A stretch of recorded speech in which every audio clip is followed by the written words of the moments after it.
It's been a long, emotional journey. A group of Inuit traveled thousands of miles from Nunavut to visit what's left of a place that brings up a painful past. And this is what you look at over there. So this was the Sanitorium building. The visit is about healing, but also educating, learning about this site's dark history.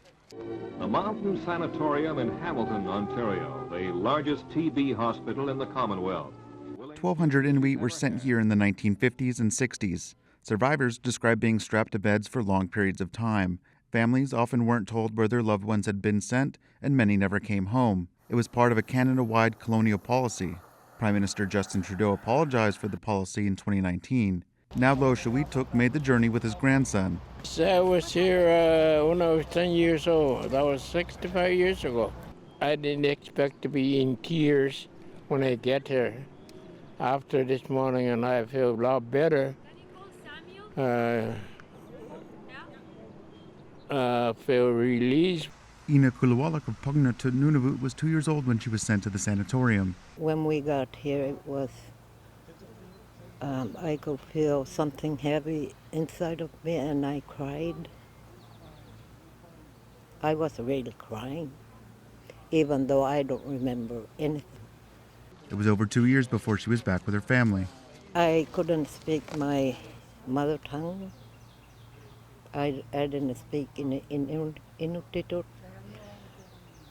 My mother used to tell me that I had a hard time understanding me. I always feel when I was growing up, there's some piece inside me missing, but I couldn't find it. And I hope I find it here. At a nearby cemetery, work is being done to uncover those who never returned. It's unknown how many people died. Nanilavut means, let's find them in Inuktitut.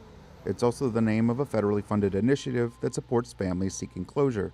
To do the healing and stuff like that, and which is good. And right now I feel like singing. Laughter and grief, all steps on a path to healing.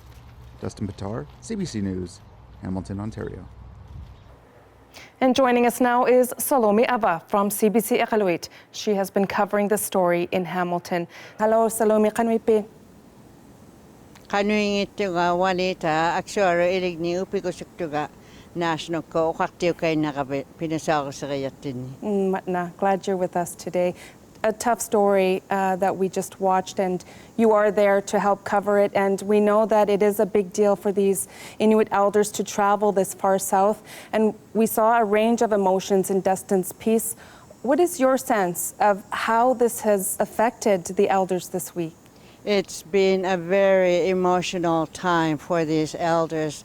We're talking about from 60 to 70 years ago, when these elders were very small children, some as young as 3 or 4 years old, and they are dealing with something that they've been thinking about for a very long time.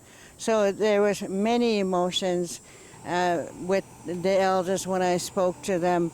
They cried, sometimes they laughed, sometimes sometimes they just can't speak about it because it's very difficult to talk about. So a lot of emotions were involved all around in these sessions. And Salome, have these elders told you if they are feeling any sense of healing? Yes, a lot actually felt a sense of healing, and grateful to be here and able to deal with something that they were so traumatized when they were children. And yes, they were quite feeling a bit of relief. Mm-hmm. Now, what struck you the most regarding the events of the last couple of days?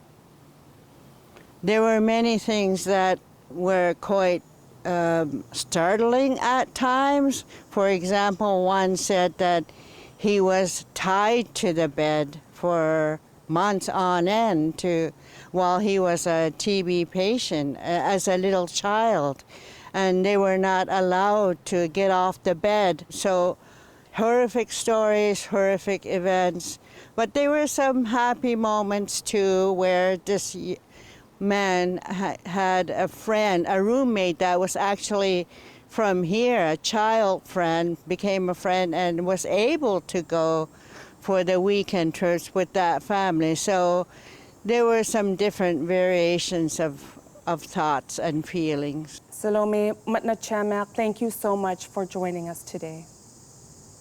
Ila ko yun namigta wanita.